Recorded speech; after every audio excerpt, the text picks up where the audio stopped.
Okay, so this is a question that somebody did and they wanted some help on. So, okay, so the question to start with is 4x to the 4 on 20x to the 6.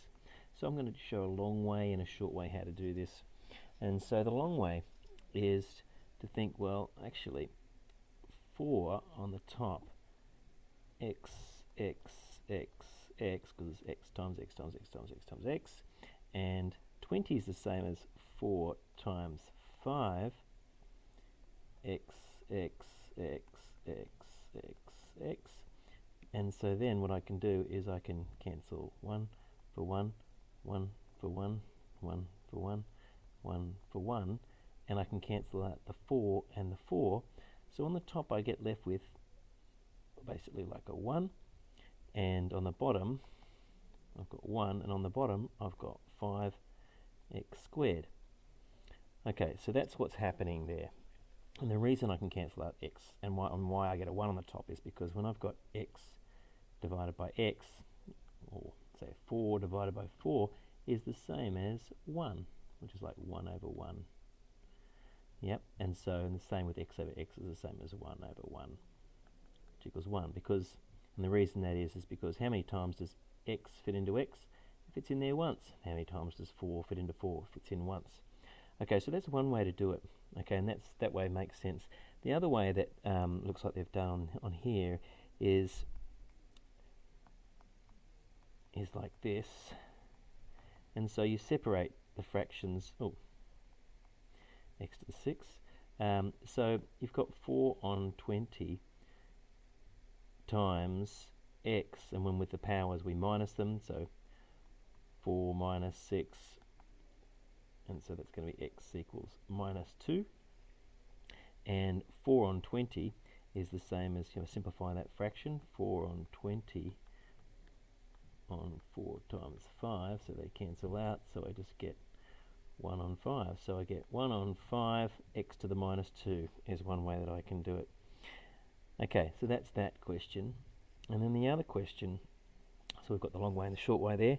The other question's looking pretty ugly, isn't it? Let's have a look at that one.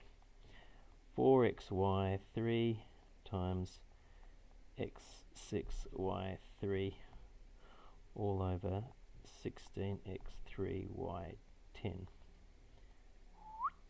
Okay, so alright, so this here is the same as, okay, so I've got an x that's like an x to the power, x to the power of 1 there, and so all up on the top I've got a 4, and then I've got like 7 of these x's, 1, 2, 3, 4, 5, 6, 7, and then I've got y, y, y, y, y, y, that's what I keep asking myself, and then on the bottom, that's 16, I know 4 goes into that, it's 4 times 4, x, x, x, and then y, y, y, 3, 4, 5, 6, 7, 8, 9, 10, and so 1 for 1,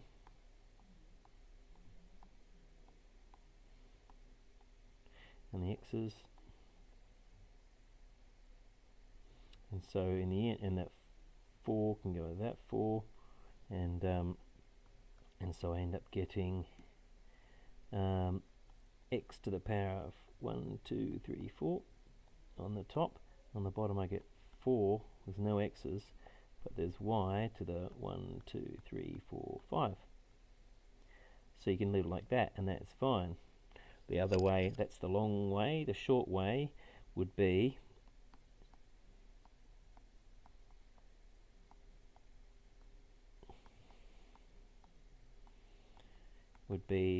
you've got 4 on 16 out the front, and then on the top you've got, that's a pair of 1, so we add the indices there, 1 plus 6, so that's going to be x to the 6 and y to the 6, and on the bottom x to the 3, y to the 10, and then we know that 4 on 16 is the same as 1 on 4, and the x's, 6 take away 3 is x to the 3, and 6 take away 10 is minus 4. So you could have it like that, or you could have done it maybe 1 on 4 on the top.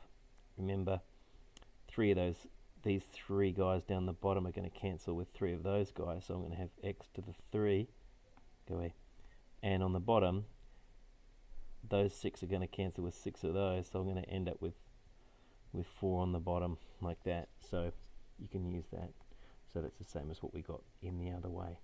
So it doesn't matter at this stage in year 10, definitely doesn't matter about how you write that, which way that you go.